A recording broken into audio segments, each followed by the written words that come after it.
dans la politique, là, qui n'est pas de la politique fiction, qui est ce qui se passe à Ottawa, évidemment, on surveille ça. Il n'y a pas de nouveau aujourd'hui, pas de nouveau.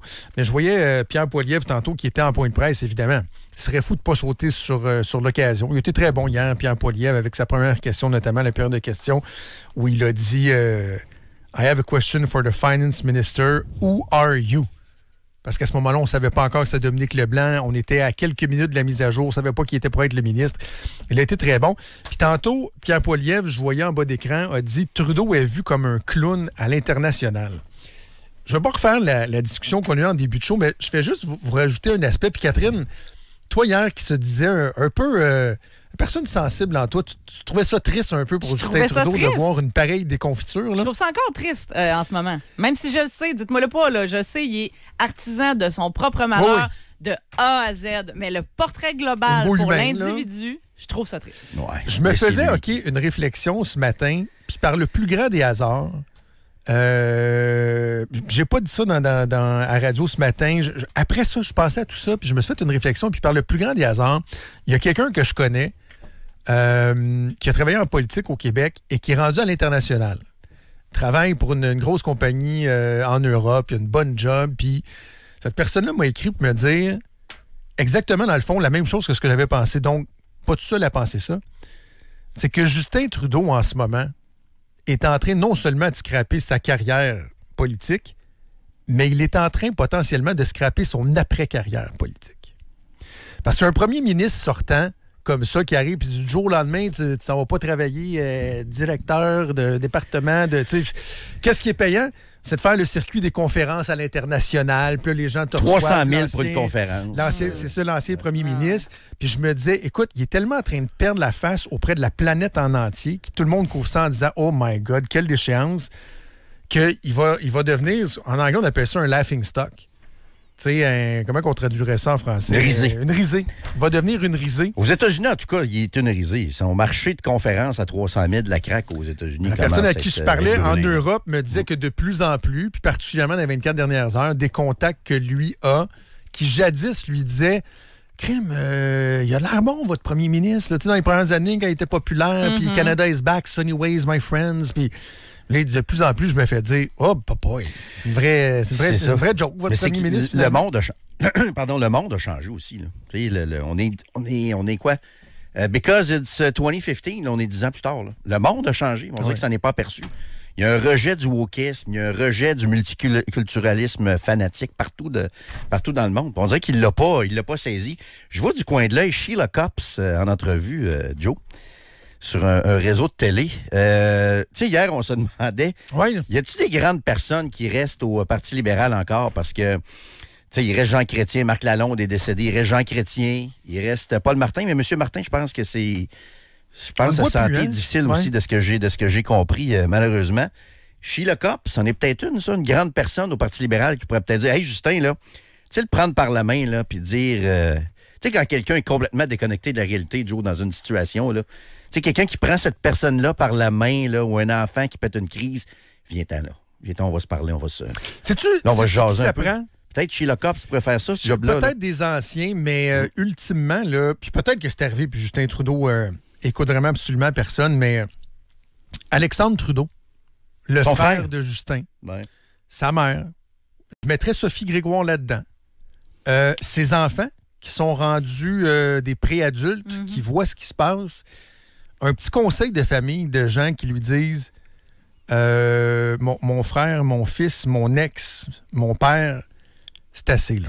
Mais nos mères nous voient tout le temps plus gros que ce qu'on est aussi. Nos mères, oui, mais un moment donné... Pour nos mères, on n'a pas de défaut. Là. Oui, mais un moment donné, ça devient eux autres tellement gros, ils peuvent pas ne pas voir à quel point ça fait plus l'affaire. Puis je réitère qu'un gars comme Dominique Leblanc, le nouveau ministre des Finances, qu'on n'arrête pas de présenter comme étant un des plus grands amis de l'histoire de Justin Trudeau, il a même été son gardien quand il était jeune. Puis s'il avait été un si bon ami, quand Justin Trudeau il a dit « J'ai besoin que tu me rendes un gros service, là, mon plan a planté, peux-tu être ministre des Finances? » Dominique Leblanc aurait dû dire « Non, parce que tu sais quoi, mon ami, il est temps que tu te retires. » Et ça, on dirait que ça arrive. Où ça arrive, puis il écoute pas. C'est ça, mais moi, je pense que c'est peut-être, je le sais pas, Joe, là. Mais il n'y avait pas le choix de nommer un ministre des Finances. Tu ne peux pas nommer personne. C'était impossible. C'était en plus la journée de la mise à jour. Ce que je souhaite, OK, puis je n'ai parlé en début d'émission, peut-être que Dominique Leblanc, il a dit, OK, mais là, Justin, là, je vais te sauver, là, mais là, on va préparer la transition, là. Puis tu vas décider comment tu vas préparer ta sortie. Puis je vous le dis, là, moi, contrairement à tous les chroniqueurs politiques, puis je vais peut-être me planter, mais hier, à Gatineau, dans son discours avec les financiers du Parti libéral, j'ai pas trouvé qu'il avait l'air d'un gars qui voulait rester. Mais t'es pas tout seul, Sheila Copp ça dit ça d'ailleurs. Ah ouais, OK. J'ai vu une notification passer tantôt. Elle dit qu'elle n'a pas trouvé nécessairement convaincant. Il n'y a pas eu de grande déclaration du style « je suis en selle », etc., etc. Il n'y a rien eu de ça hier. Parce que moi, j'ose espérer qu'il est en train de trouver la porte de sortie idéale. Parce que la porte de sortie, là, elle n'est pas facile. Tu n'as pas le temps de préparer une course à la chefferie de longue haleine, comme c'est le cas à chaque fois qu'il y a une crise dans un parti politique comme ça. Tu n'as pas le temps parce qu'il y a l'échéance du 20 janvier qui s'en vient, avec la menace des tarifs. Ça prend quelqu'un qui est aux commandes. Est-ce que Mélanie Joly est où, là, présentement? On l'a pas vu, hein? Non, on l'a pas vu depuis hier. Dans le monde en mission. Parce que là, s'il a encore le sens un peu des responsabilités, puis s'il aime son pays, là, il faut qu'il réfléchisse à qui il va désigner au caucus pour que le caucus approuve son successeur. Là, on n'a pas vu Mélanie Joly depuis hier. Dominique Leblanc est ministre des Finances. Là, je vous dis pas que c'est Mélanie Joly qui va être premier ministre. Mais là, il faut qu'il trouve quelqu'un que lui va suggérer et qui va être approuvé rapidement par le caucus pour que lui puisse démissionner puis qu'il n'y ait pas de flou, là. Qu'on ait quelqu'un là, qui va avoir l'air d'être en charge et qui va devenir automatiquement premier ministre du Canada dans les prochains jours. C'est la seule issue raisonnable. Il n'y a pas d'autre façon de s'en sortir de façon noble. Est loin d'être impossible. Mais moi, mon feeling, à partir des conversations que j'ai eues avec des gens de son entourage hier, c'est qu'il n'est pas encore rendu là. Mm-hmm. Le degré de lucidité que j'ai perçu hier, c'est de dire on pense qu'on est correct pour passer au travers de la semaine, puis on va voir pour la suite. Fait que, tu sais, ils sont pas fous à temps plein non plus. Fait que, est-ce que, en faisant, moi, on me dit, il va faire beaucoup d'appels. Des appels. Il va mesurer s'il y a une façon de s'accrocher, de s'en sortir. Moi, je pense que la conclusion, ça va être non, je peux pas. Ah, ouais. Et là, on verra comment il va faire pour faire une transition. Mais si la décision était déjà prise, mettons, je me mets dans la peau d'un stratège, là. Si la décision, effectivement, était prise là, de commencer à organiser une transition, je le laisserais savoir. Je le laisserais fuir. Parce que la crise est tellement importante en ce moment. Il y en a qui l'ont dit hier. CTV rapportait ça hier, qui songeait peut-être à se hier, il a réfléchi. À se retirer. T'sais. Mais à la fin de la journée, comme je te dis, je leur ai parlé hier soir directement à des gens qui le côtoient à chaque heure. Puis le thinking, c'était on pense être capable de passer au travers de la semaine. Mais ça, quand on dit ça, passer à travers la semaine, ça, c'est uniquement pour sa carrière à lui. Là. Quand on parle de passer à travers la semaine, ça veut dire de survivre au poste de premier ministre. Mais là, on s'entend-tu qu'on n'est plus dans la partisanerie? Il faut que quelqu'un lui fasse comprendre que c'est le bien du pays. Est-ce que tu sens qu'il y a un sens un peu du pays, un sens de l'État dans sa réflexion actuelle? Non. Ça se peut pas qu'il y en ait. Mais encore là... Ça se peut pas à un moment donné. Mais là, Jérôme, je te répète ce que je disais il y a 2 minutes. Ce que tu dis là, ce que tu disais il y a 2 instants, je te dis pas que ça va pas arriver dans les prochaines heures, prochains jours, parce que ça peut débouler très vite. Là. Tu sais, normalement, tu cibles quelques personnes, là, des personnes influentes dans ton entourage, dans ton caucus, dans ton conseil des ministres. Et là, s'il se met à appeler, puis 90% des gens lui disent « t'as pas le choix de t'en aller », peut-être même qu'à l'heure où on se parle, il y a une différence entre ce qu'il pensait à 5h30 hier soir et maintenant. Puis là, c'est ça. Ça peut se passer d'ici demain. Moi, je réitère que je pense pas qu'il va survivre à ça.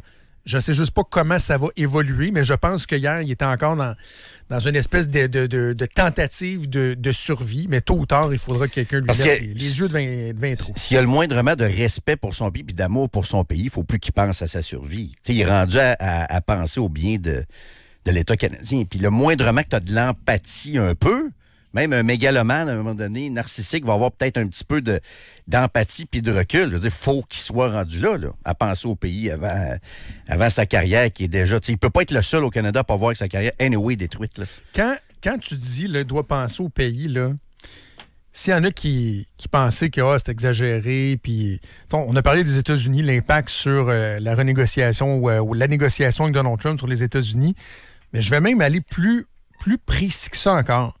Ce qu'on me racontait, c'est qu'hier matin, quand c'est arrivé, quand Chrystia Freeland a sacré son camp, là, évidemment, les gens disaient « Ouais, mais là, y a-tu un ministre des Finances? Qui c'est qu'on nomme? C'est quoi le plan? Blablabla. » Ce qu'on m'a raconté, c'est qu'au début, là, dans la journée, il y avait une seule et unique priorité, c'était de dire est-ce qu'on peut, puis comment on peut présenter la mise à jour économique quand même à 4 heures. Pourquoi?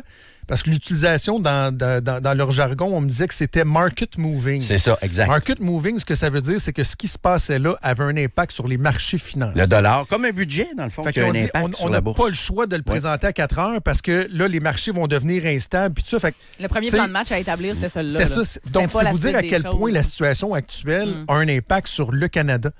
Mais là, hier, OK, c'est correct, ils ont compris qu'il fallait qu'ils agissent pour les marchés financiers, boursiers.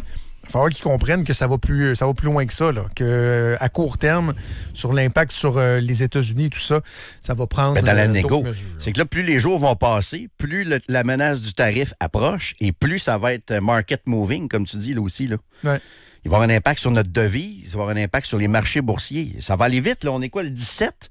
Là, on tombe dans Noël. Hey, je vous annonce que le 20 janvier, là, ça va aller très vite.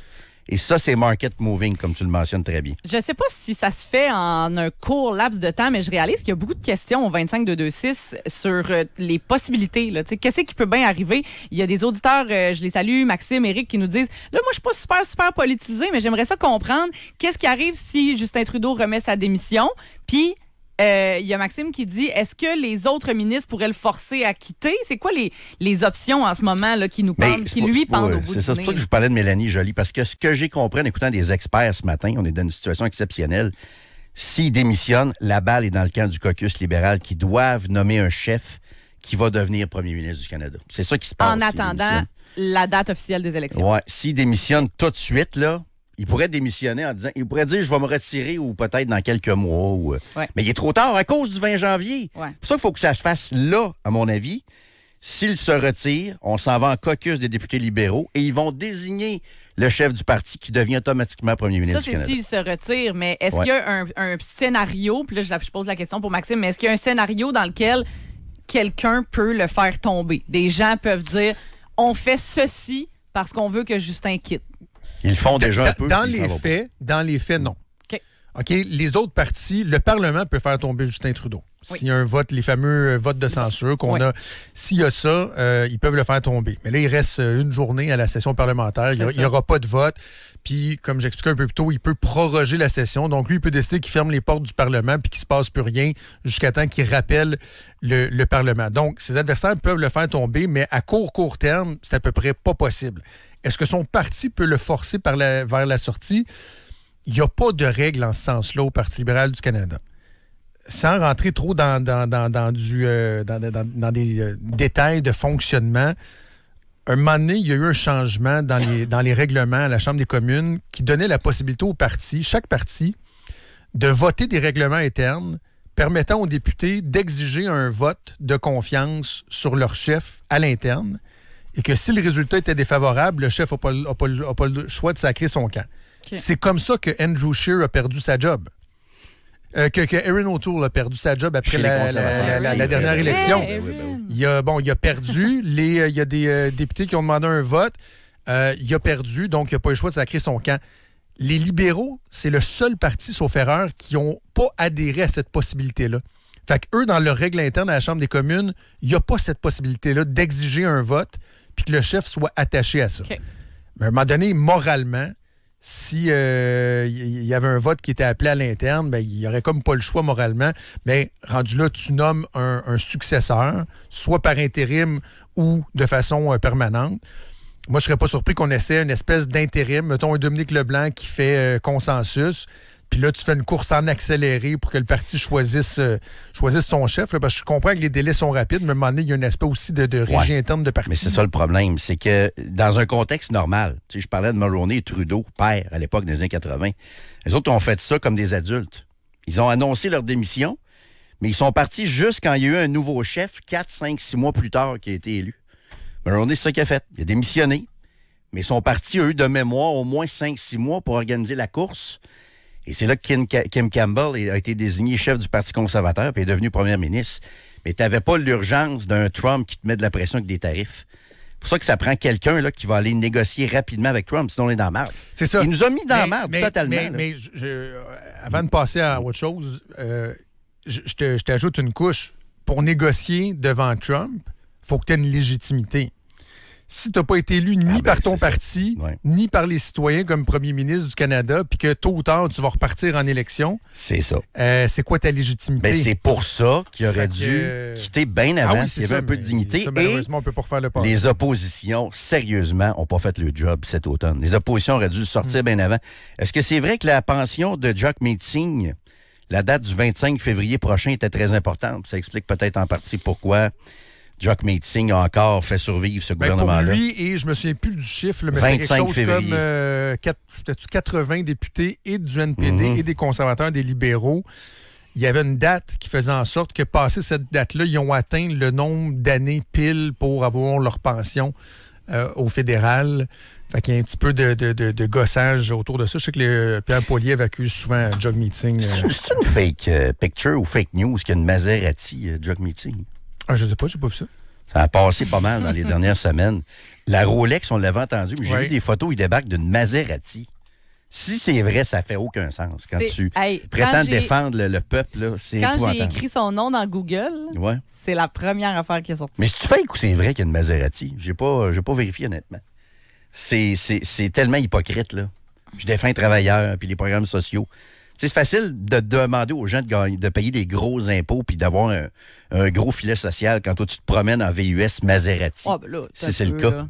T'as un peu quoi? Ben, je veux dire, il a le droit d'avoir des actifs, là, il a le droit d'avoir des choses en vie. Mais moi, j'ai le droit de le trouver pas crédible quand il demande à la classe moyenne de payer toujours plus d'impôts, par contre. Avec une Maserati, honnêtement, là. Fais pas la leçon monde avec une Maserati, là, payer des gros impôts, là. Il a le droit, mais on a le droit de pas le trouver crédible aussi, là. Je comprends. Ouais. Le Maserati marxiste, selon Poilievre.